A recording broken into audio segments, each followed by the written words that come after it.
very good. Nguhaye ikaze hano ku nkuru z'ibihe. Uyu munsi mufitiye umutumirwa, ni umutumirwa w'umujene. Ariko reka duhere kuri ako Gasaro. Uri umukristu? Ndi umukristu gatolika. Umukristu gatolika. Nguhaye ikaze rero hano ku nkuru z'ibihe. Murakoze cyane. Usanzwe utuzi? Yego, ndabazi cyane, hano ni mu rugo. Mu rugo, situko nabonye ibiganiro mufite, ari ibiganiro byiza byubaka urubyiruko.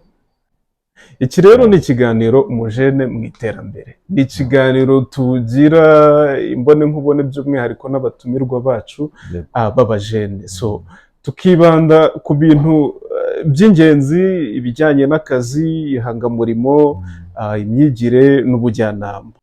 Kenshi muri ibi biganiro ni uruhererekane rw'ibiganiro, of course urabyumva. Tuzagenda tuvugana n'abandi bantu benshi, byose kugira ngo tugire icyo dufasha abakunzi b'inkuru z'ibihe. So icyo tugamije ni uguhuza abantu n'abandi, abajene n'abandi, kungurana ubumenyi, donc kumenya icyo nk'umuntu uri muri secteur imwe nawe icyo akora, donc ukamumenya, ukamenya ibyo akora, ukamenya amakuru akurusha, ukamenya aho wahera, uburyo yagusize n'uburyo wamusize, ku buryo mushobora kumenyana, mugahanahana n'amakuru. Mbese byose nk'uko bisanzwe, ikiganiro cyose uzasanga hano, cyaba ari icy'amateka, cyaba ari icy'isitori, ibintu byose dukora hano bigamije iterambere ry'umuntu ku giti cye. So iki rero by'umwihariko ni uruhare rw'umujene, umujene w'umusore.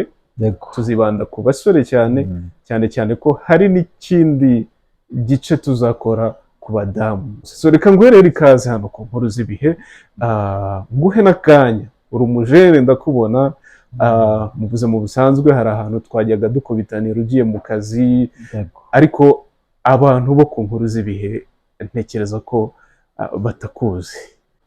Urakoze cyane. Amazina ni Jean Pascal Niyobyiringiro. Jean Pascal Niyobyiringiro ni amazina nahawe n'ababyeyi, mvuka mu muryango w'ababyeyi babiri n'abana 4, kandi Nyagasani nyine yaduhaye umugisha, turacyari kumwe. Urakoze. Jean Pascal, urakoze cyane. Muri ino minsi, surtout nyuma ya COVID-19, sinzi nimba yarakuze ikagera 2020, ko kuribuka ko twayisohotsemo burundu 2021. Ejo bundi 2022 niho iki OMS yaje gutangaza ko COVID itakiri icyorezo. Normalement COVID yagusanze hehe? COVID rero buriya nyumva bwa mbere nayumvise ku makuru bisanzwe, ariko icyo gihe nari Gisenyi, insanga niho nakoreraga, ariko ari naho nabaga mu rugo. Nabonye ko rero byacitse cyane. Ubundi ubusanzwe numvaga ari ibintu bisanzwe, namenye ko byacitse cyane ubwo umugoroba umwe nari ntashye, habona nyine abantu, murabizi ko ari ku mupaka duhuza n'abaturanyi bo hakurya muri Congo, mbona bose baje kugura, bari kugura amafarini, bari kugura imiceri, ubona nyine mu mujyi mu isoko ari ishiraniro. Icyo gihe nanjye narahamagaye mu rugo abantu twabanaga muri famiye yanjye, ndababaza, bansabye kujyana ifarini. Mu by'ukuri naho COVID yansanze, nuko ibihe byagiye bikurikirana. So impamvu nkubajije ikintu cya COVID nuko nyuma ya COVID hari abantu benshi bagiye babura akazi. Hari utubari twinshi twafunze, urabizi ko utubari turi muri business ziha akazi abantu benshi. Hari ibikorwa by'ubucuruzi byafunze, hari inganda zagiye zifunga, hari n'abandi bagiye babura akazi kubera ko ama companies yagiye agabanya abakozi.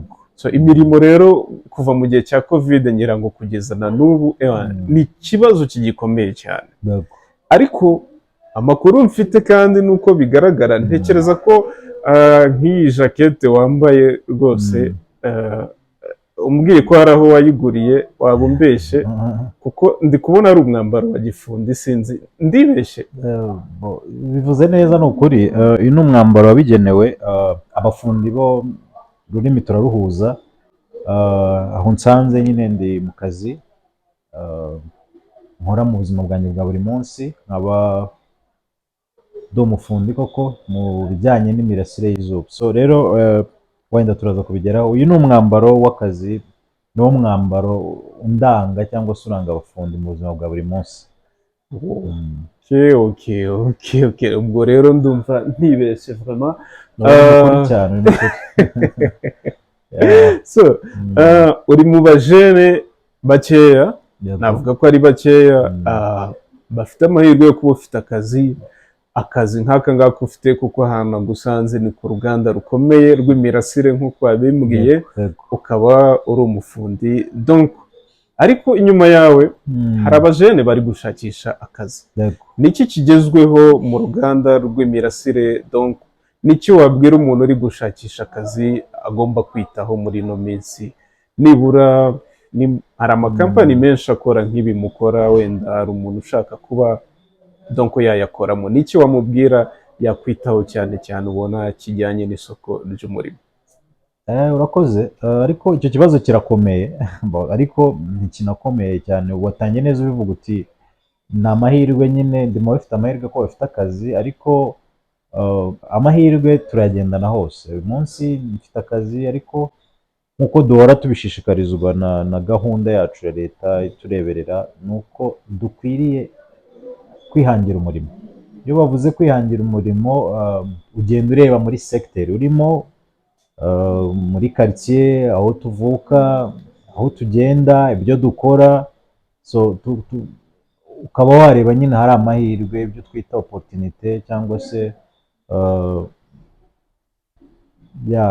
surtout ku bafundi bo babyumva neza kundusha ko nyine dukwiriye gushakisha ama opportunité. Akazi kaba gahari sava ukagakora kandi ukakanoza, ariko n'igihe kadahari ugashakisha, ukareba amahirwe. Akenshi abatwegereye haba habura gutinyuka gusa. Mu busanzwe ukora iki? Donc iyo bavuze ibintu by'imirasire, akenshi abantu benshi tuzi abantu bensitara imirasire y'izuba n'ibiki byose, ntabwo tuzi. Njyewe nabashije kukugeraho nyine, biratangaje. Ariko mu by'ukuri donc ukora iki, mukora mute? Urakoze.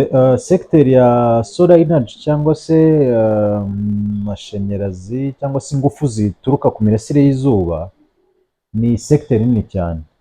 Hano mpari nk'umufundi uri peyaringa bimwe mu bikoresho twifashisha kugira ngo tubone izo ngufu zituruka ku mirasire y'izuba. Kuri peyaringa ni ugusana. Murakoze cyane. Mu Rwanda cy'iminsi bahora ariko ni ugusana koko, bivuze ukuri, nibyo ni ugusana. So ni ukuvuga rero ko umuntu ushaka akazi mu ruganda rwanyu mu bintu by'imirasire y'izuba, ubwo atazi ibintu byo kurepara cyangwa gusana ibyo bikoresho, nta kazi ashobora kubona. Oya, turahari kuko ibyo dukora turanabicuruza mu baturage. Ushobora kuza utarepara ariko ukaza udasana, wakoze kumusora, ariko ukaza ushobora kubicuruza neza, ushobora kubyamamaza. Ni ukuvuga ni sekiteri nini cyane yagutse, itarimo abafundi gusa twitaga abatekinisiye, harimo n'abandi batandukanye. Ni akazi kanini cyane kandi gahindurira ubuzima benshi. Uko mbyumvise, nimba hari umuntu wize ibintu byo gukoresha turunevise nk'ibyo ukora, ashobora kubona akazi. Umuntu wize ubucuruzi ufite akarimi gatyaye ashobora kubicuruza, cyane ko hari aho twajyaga duhura. Ikindi, n'umuntu wize marketing ashobora kubona akazi muri solar. Hari ibindi birahari, ni byinshi cyane. N'ufite akaboko ariko katari kamwe karekare, ni ukuvuga akaboko keza kageza ibintu byacu ku isoko, nabo barahari kandi bakora neza cyane vraiment. So ni sekiteri nyine nini irimo ingeri zitandukanye, meme no kugera ku bakiriya. Umukiriya iyo yashoboye kubifata nawe yabaye umuntu wacu, kuko tumwigisha kubifata neza, uko bifata neza nawe akagenda bisobanurira abandi. Muri make ni sekiteri ibana hafi n'abantu mu buzima busanzwe bwa buri munsi. Hari ibintu bihangayikisha urubyiruko muri ino minsi, ikintu cyitwa permis na provisoire bihangayikisha abajene cyane. So tuvuge ndize gutwara imodoka, mbonye permis, hari amahirwe yuko nabona akazi mu ruganda rwanyu? Amahirwe ni menshi cyane kuko urumva ngira ngo kera uko nakuze njye mu cyaro cy'iwacu, kera ubundi hari ukuntu ababyeyi bezaga ukamutwaza, niba atwaye nk'igitoki ugaheka akantu wenda karimo ibishyimbo mukajyana ku isoko kugira ngo, ubu ngubu rero biratandukanye, isi iragenda yevuriwa, ngira ngo hari n'abatebya bakavuga ko umutwe atakiriho kwikorera ahubwo umutwe utekereza.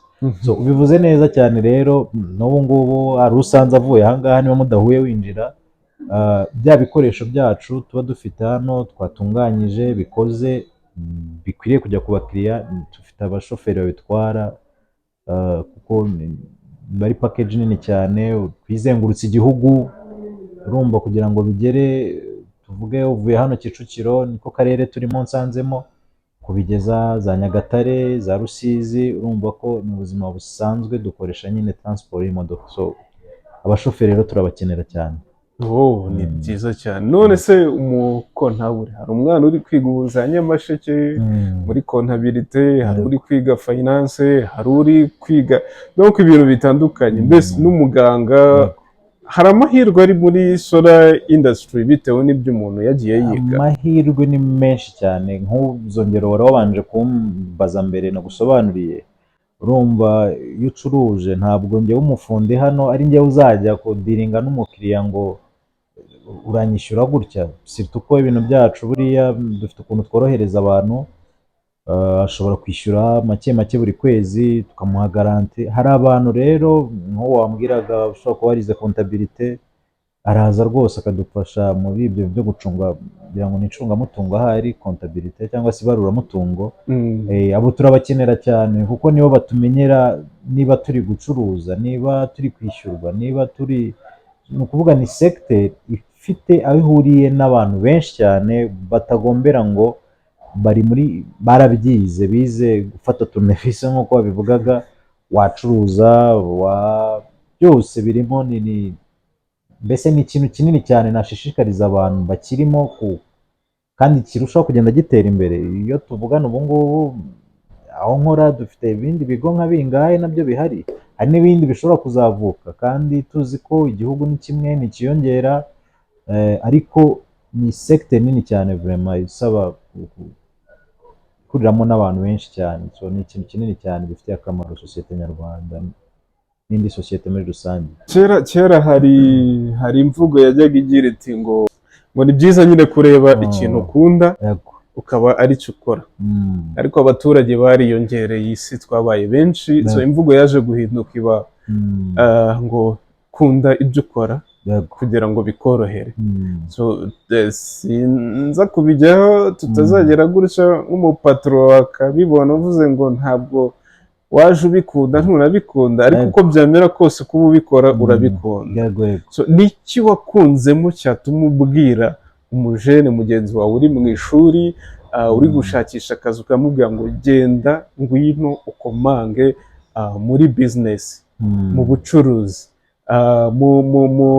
muri finance, muri marketing, muri sales, meme na reception, ntekereza ko mugendererwa n'abantu, uze ukomange muri company icuruza imirasire. Niki wakunzemo cyatuma umubwira ngo ngwino ndabizi uzabikunda? Mu busanzwe rero njye narize amashanyarazi muri secondaire, muri kaminuza byitwa electromechanique, n'amashanyarazi avanze na electronique na mécanique. Umunsi umwe ntekereza ko niba ari abajura baje, niba ari iki, ubwo ndabikubwira icyo gihe uko nabyumvise. Tugiye twumva ibintu birasakuje nijoro, nk'umusore nyine uri mu rugo, ntabwo umusaza ajya kubyuka uhari uryamye, niyo waba wasinziriye ubadukira hejuru utazi n'ibyo ari byo. Ariko dukurikira urusaku dusanga ni ahantu bateri yari icometse. Noneho umusaza nyine ngaho rero gerageza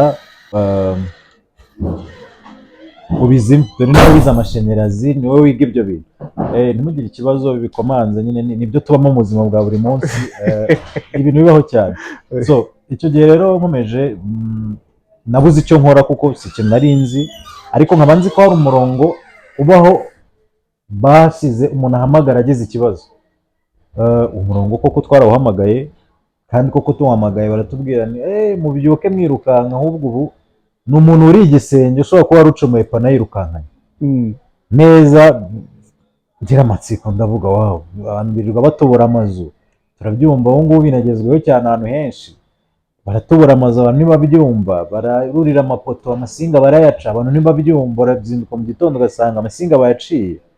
Noneho numva mbaye interese sasa, ufite umurasire ku buryo umuntu ashobora kujya kuwiba aho waba uri hose, ko urusaku rwa rusaku rukabije.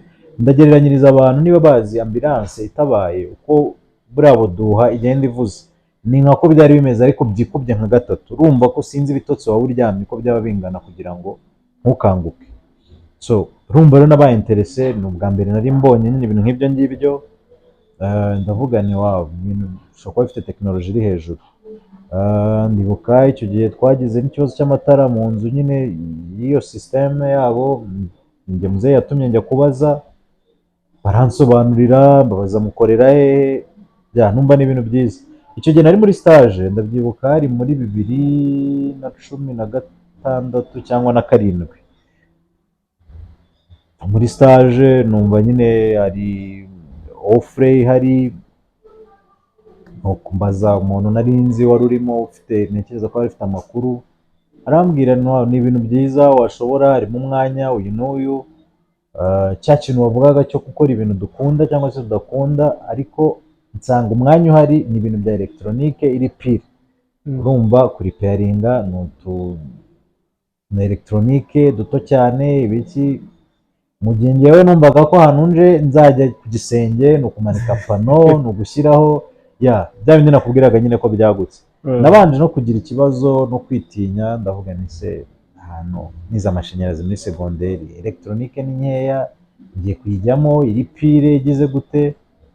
Gusa ngira amahirwe, bambwira ko hari uburyo uza amezi 3 bakaguhugura ukareba nyine nawe ugatanga ubushobozi bwawe, byakunda ubwo mugakomeza.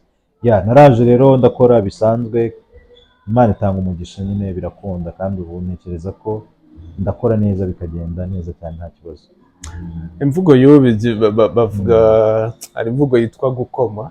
Uvuga ikintu cyagukomye cyane ni ikoranabuhanga rikoreshejwe mu hano, then abantu uburyo bakwakiriye, n'andi makuru wagiye uhabwa ku ruhande, nibyo bintu bigukurura cyane ku buryo wumva hari ikinyuranyo n'izindi segiteri waba warabonye.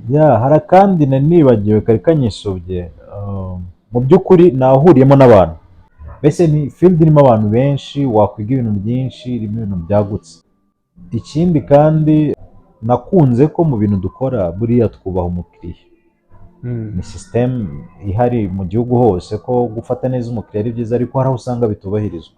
Ariko se niba, ni urugero rworoshye, niba umukiriya agize ikibazo yishyuye amafaranga ye, meme niyo yaba atarangiza kwishyura, yishyura muri garanti, araza bakamufasha, turamufasha. Ni ibintu nyine bigaragaza ko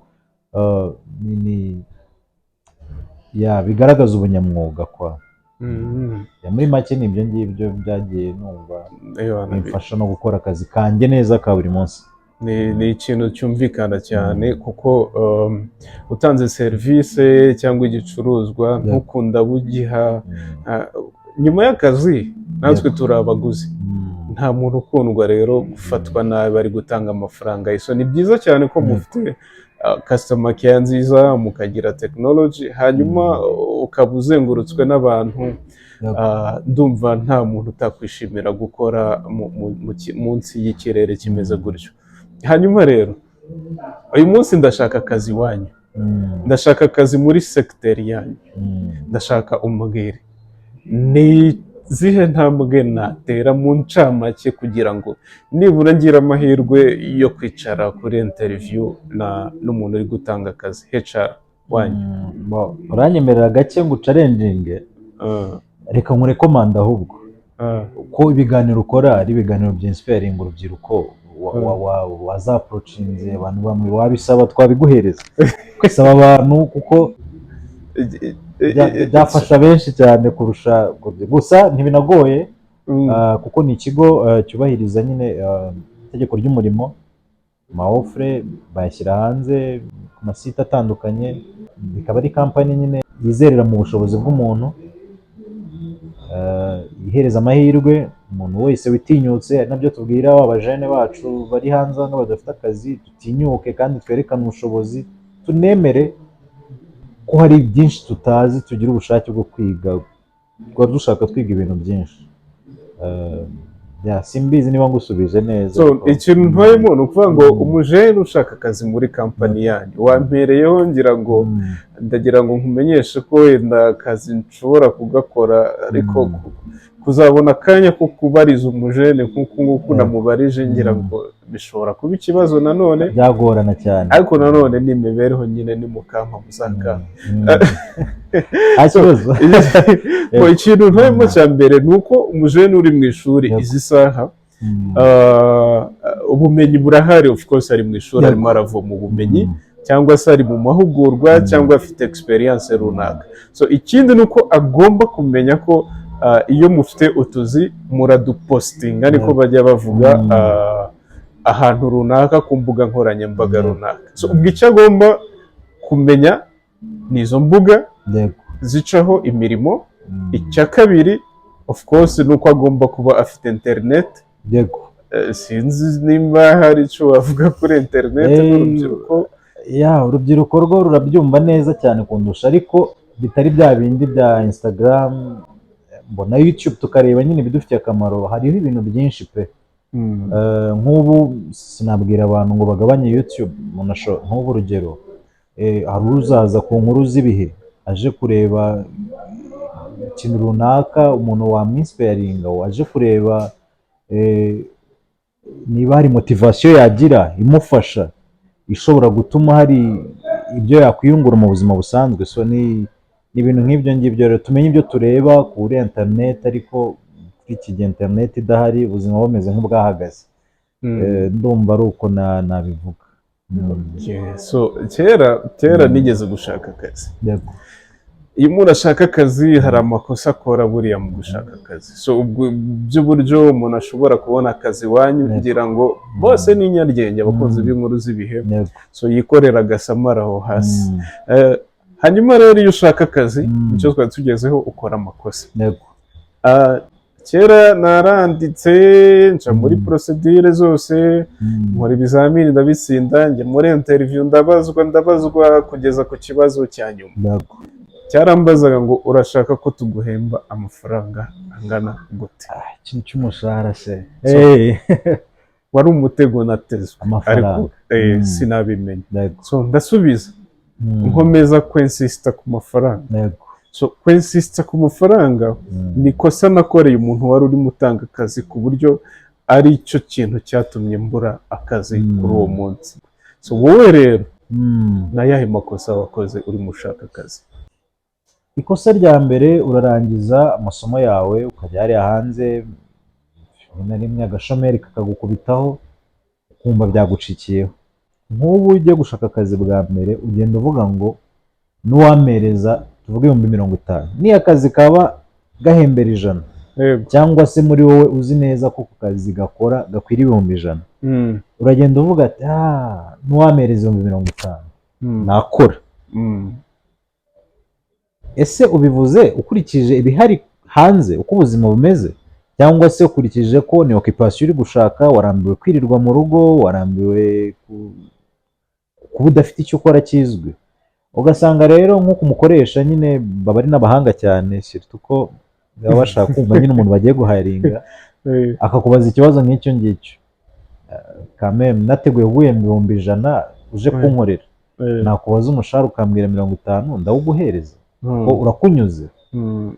Gusa mu kwirinda ibyo ngibyo, ntekereza ko usubiza ko ikikuzanye bwa mbere, ubanza kwereka umukoresha ko ufite ubushake bw'icyo ushaka gukora, akazi ushaka gukora kariko, ukabanza ukanakora, ukamwika icyo ushoboye. Noneho kuri wa mushahara n'ubundi ntabwo ugiye kuwuhindura, ndakubwiza ukuri, akenshi buriya bikubaza abazi umushahara azahemba ukurikije nawe inyungu abona mu bintu bye. Mu gihe njyewe nakoze ikosa ryo kwensista ku mushahara, wowe byonyine no kuvuga umushahara amafaranga wifuza ni amakosa mu gusaba akazi, ni amakosa akomeye kubera ko niyo wakabona ushobora guhembwa make cyangwa se ukabura akazi. Erega biroroshye, uri bumembe 100,000 haza nkakubwira senkari, wowe wamereza 100 se? Muri rusange naguha nka 70-50. Ayo byaterwa n'umutima n'ubushake. Ibaze ko harimo ushobora gutekereza ibyo nibyo uvuga, hari n'ushobora gutekereza kuguha munsi yayo wamuciye mukanegosiye. Yego, mukanegosiye mugiye munsi. Byiza mubwire ko uri committed n'akazi, niba ari CV ufite uyimwereke, certificate zawe ufite uzimuhereze, niba koko yaguhaye amahirwe yo kujya muri interview ibindi byakunze mwereke ko ufite ubushake. Mwizeze ko hari gushobora no kumutega, ushobora no kumubwira ati nyakubahwa muyobozi rwose reka manze njye mu kazi, nicyo nje no kubanza gutanga imbaraga nkabona na company izamukereka, bizanshimisha nimubona hari contribution nashyizeho muzicare mwongere mu mbazi. Ni ibintu biba byoroshye kandi nawe yabona ko nyine uri committed.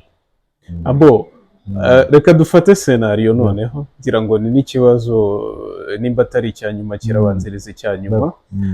Ufite ubushobozi bwo gutanga akazi muri industry yanyu, muri company yanyu, muri department yawe, cyangwa se dufate muri company. Noneho uhuye n'abatekinisiye 3 bageze kuri final ya interview, bose mwamaze kubaha interview, amanota yo mu ishuri arangana, bose bafite 85, 85. Amafaranga uzabahemba ni yandi, ni wowe bakubwira bashaka, bakubwira iki, ufite amafaranga uzabahemba kandi urabizi neza ko umwe muri abo ngabo amafaranga yaguciye n'ubundi ari munsi yayo wateganyije. Kandi muri ba 3 ukeneyemo umwe. Ni ibihe bindi bintu nka 2 cyangwa 3 uzifashisha kugira ngo ubone umukozi, umutekinisiye mwiza ukeneye gukorana nawe? Hanjye nkurikije ibyo mbamo, nshobora kubahereza examen, nabajyana muri workshop aho nkorera, nkareba utuntu mfite aho ngaho, byanze bikunze ntibabisubiza kimwe. Ubwo icya mbere ni pratique rwose, yo ushobora no kumuhereza tournevis ukareba uko bose bazifata, ukavuga uko biri kose uyu nguyu afite agatushe. Ikindi ni buriya field yacu ni ibintu byinshi, ngira ngo ujya wumva ibintu bavuga by'ubwirinzi bya health and safety. Ushobora no kubabwira uti muzagaruke ejo tuzajya kuri tere runaka, ukareba appearance gusa uko baje bameze. Appearance ni ukuvuga, urabona nk'ubu jacket nambaye twitangira wambajije uti jacket ko mbona idasanzwe ni iz'abafundi. Uko biri kose ubwiye umuntu ko muzajya kuri gukora installation runaka y'umurasire w'izuba, hari uko akwiriye kuza yambaye. Ntabwo yaza yambara sandali undi aje ngo urugero umwe aje yambaye inkweto zitwita za cyuma mbere, undi akaza yambaye inkweto zifunze, undi akaza yambaye sandali. Muri ba 3 byo wa mbere yabo waje yambaye cyuma mbere, kuko niyo nkweto yabigenewe ukoresha. Tuvuze pratique, kuvuga kuba umuntu yarize mu ishuri akagera amanota kuri berete ntibivuze ko ashobora kugera mu kazi agakora neza, ntabwo bihagije. Ubwo niyo mpamvu wamuha pratique ngo unarebe nimba iyo tournevis ayibasha wamugana. Icya kabiri ni ukumenya ibigezweho mu bwirinzi n'imikorere n'imiterere y'ikibuga agiye gukiniramo. Ntabwo watanga umusaruro, ni ibintu byoroshye binumvikana. Ntabwo wajya guhinga ujyanye ikaramu, birumvikana ntabwo bishoboka. Hari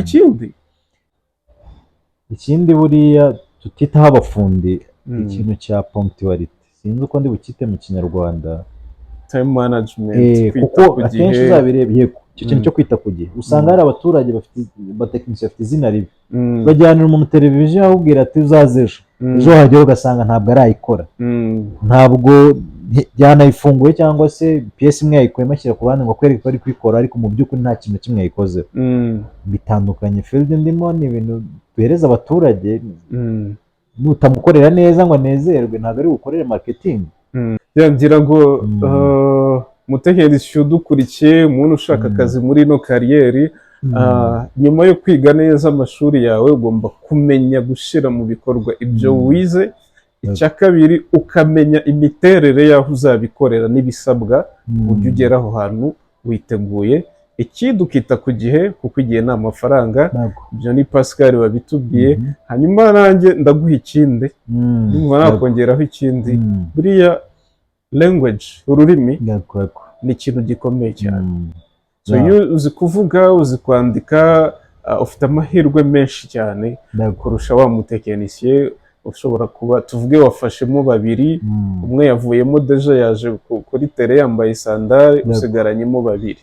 So muri ba bandi babiri usanze mwarajya kuvuga tegwa gira gute, donc ngira ngo language ni ikindi kintu urakoze cyane umutekinisiye agomba kwitaho. naguciye mu ijambo, ni ikintu gikomeye cyane kuko nge mu masomo yanjye nagiye ngira wasangaga amaparatike tugenda tuyakorera ku bintu by'amapano, ugasanga umuntu afite tushe nziza, ni umuhanga, yabikoreye ku gihe, afite estetike ku bintu yakoze, ariko umwarimu yaza kukubaza ngo usobanure ibyo wakoze usanga neza kiramunaniye. So ni ikintu language ni ikintu gikomeye cyane abantu dukwiriye kwitaho, kuko mu buzima busanzwe utazi kwiexpressa, umuntu akubajije ngo ntusobanure ibyo wakoze, impamvu wabikoze, byanze bikunze birakugaragura. So urakoze cyane rero icyo kintu, abakunzi b'inkuru z'ibihe bakandika ahantu ni byiza, rega ko bajya baza no mu kiganiro ahubwo bafite agakaramu, kuko hariho ibiganiro byinshi, hari igihe umuntu avuga akantu ukumva koko ni kakugereye hahandi. Pascal, dufashe igihe kinini cyane, ari nabwo ngenda ngushimira vraiment ku kwihangana kwawe, kuko igihe cyawe nyine nagikoresheje cyane uko ntakagombye kugikoresha, ariko byari interesting. So gira ubutumwa usigira abagukurikiye, abatekinisiye bakuri inyuma, aho mukorana muri mu ruganda rumwe, donc gira ubutumwa bagenera hanyuma dusoza. Urakoze. Ubutumwa ni bumwe cyangwa bubiri, ntabwo ndi bujye kure, ni uko igihe cyose ubona opportunity ko turazigendana, burya amahirwe turayagendana, bisaba gusa kuba turi maso, ese turiteguye. Umuntu araguhamagaye, mwariganye, ko naherutse nta kazi ufite, bimeze bite? Ufashe telefone akwandikiye, hari ibintu byabayeho biba muri field cyane, ukaba warabanye n'abantu, ariko ukaba ushobora kumwandikira kuri WhatsApp ntagusubize, peut-être ibintu ugiye kumubwira ni ingirakamaro, we wenda yibereye mu bindi bitanafite akamaro, cyangwa se n'ibyo bigafite. Communication ibe key buri gihe. Ikindi nasaba abantu ni ukujya guhora twidocument. Nk'ubu urugero twavugaga, ibyo twabwiraga abantu ngo bajye hasi kuri channel bakore subscribe, barebe ibiganiro biriho. Umuntu ushobora kukireba ntari bubure byanze bikunze akantu kamwe cyangwa tubiri kamufasha atarazi, cyangwa se yarazi. Twavuze ku bintu by'imirasire y'izuba, ni secteur nini. Hari wari uzi ko nyine ari pano bateri gusa biri aho ngaho, ariko twabonye ko n'uwize comptabilité, n'umushoferi, n'uwize marketing, abo bantu bose bashobora kubibonamo inyungu. So abantu rero ni dukomeze tube sharp, tube smart, twiyubake mu bintu byinshi cyane bitandukanye, ubumenyi, gukora, imibanire n'abantu. Ndumva ari icyo ngicyo nasaba abantu cyane, ariko ku bantu b'inshuti zanjye za hafi, ndabasaba gusangiza abantu iyi video, kubasangiza channel, kuko iriho ibintu byinshi cyane. Kandi niba nawe ufite icyo waganiriza abantu, ufite abantu ushaka kubwira, hasi aho ngaho mu kiganiro baze kubashyiriraho uburyo mwakwegera inkuru z'ibihe, ukaza ugasharinga experience ufite. Uko ni shene nyine, ni segma, ni shene nini cyane, iriho ibintu byinshi, ari ibiganiro by'amateka n'ibiki, ariko aka gasegma ni agasegma kari cyane ku rubyiruko, iterambere ry'urubyiruko. Uyu munsi naje mvuga ku mirasire y'izuba, why not wowe utaza umbwira ku bintu by'ubuhinzi n'ubworozi? Kuki utaza umbwira ibintu bya creative art? Ni urugero. Ni ibintu byinshi cyane dushobora gukora. So musubscribinge, musharinge, inshuti, bavandimwe, ababyeyi, baba muri kumwe muri kariyeri, abo mutari kumwe, turusheho kuzamurana kuko biradufasha mu buzima busanzwe. Ndagushimiye rero ku mwanya wageneye abanyarwanda n'undi muntu wari wese wumva ikinyarwanda. n'undi mukunzi uwo ari we wese ukurikirana inkuru z'ibihe. Iki kiganiro ni umujene mu iterambere kinyura ku nkuru z'ibihe, nk'uko wabivuze tuvugana n'abantu benshi, tuzavugana n'abantu benshi, ariko ndagushimiye by'umwihariko kuko ni wowe ubimburiye abandi muri uru ruhererekane rw'ibiganiro. So ndizera ko nabonye ufite akaburande ka Ndandugunda, ndizera ko ako kegeze hino turebe. Mbizi niba abantu bakareba neza nuko kuko iyi ngofero uko nabibonye rwose ntekereza ko ari umwihariko wawe. Ntabwo ndi kukabona neza di. Ndandugunda. Ubu si umwihariko wawe? Uyu ni umwihariko, hari ibintu byinshi muri rusange biri inyuma, reka tuzabitegurira ikiganiro cyabyo bigeze ku bantu, ariko abantu banjye ba hafi, Ndandugunda Empire, Ndandugunda Family bo barabizi, n'abandi rero reka tuzabisobanurira abantu mu buryo burambuye mu kindi kiganiro. Nzagushaka kuko ndabona ko nyuma y'uko uri umufonkisiyoneri ushobora kuzavamo na rwiyemezamirimo mwiza. Anyway, igura ngahe wayishaka yayikura he? Kugeza ubu ibiciro ntibirajyaho, si uko hari ibikiri gutunganywa, ariko mu minsi ya vuba byose turabibahereza. Cyari gukorana n'abantu turi kumwe bya hafi kuko cyane ibintu biri smart bisa neza. Muri make ndumva kuganiro tuzagashakira umwanya tuzakabona, ntabwo bizagorana. Ukoresha Instagram ku buryo umuntu ugushaka kwandikiraho? Yego, Instagram niyo Jean Pascal Fils, Facebook ni Mignon Jean Pascal. Urebye ni aho ngaho, ariko mu minsi iri imbere turabahereza platform zabyo kuko ni ibintu turi gukoraho. Tekereza ko surtout abagoyi akantu muranyumva neza kubirushaho nyuma y'akantu ka Bugoyi Wood. Ubu rero twagiye kuri Ndandugunda. Mvugira ngo naho ubutaha. Murakoze cyane, ntitwibagirwe gusubscribinga channel, nta yindi nimwe ku mujene iterambere, inkuru z'ibihe.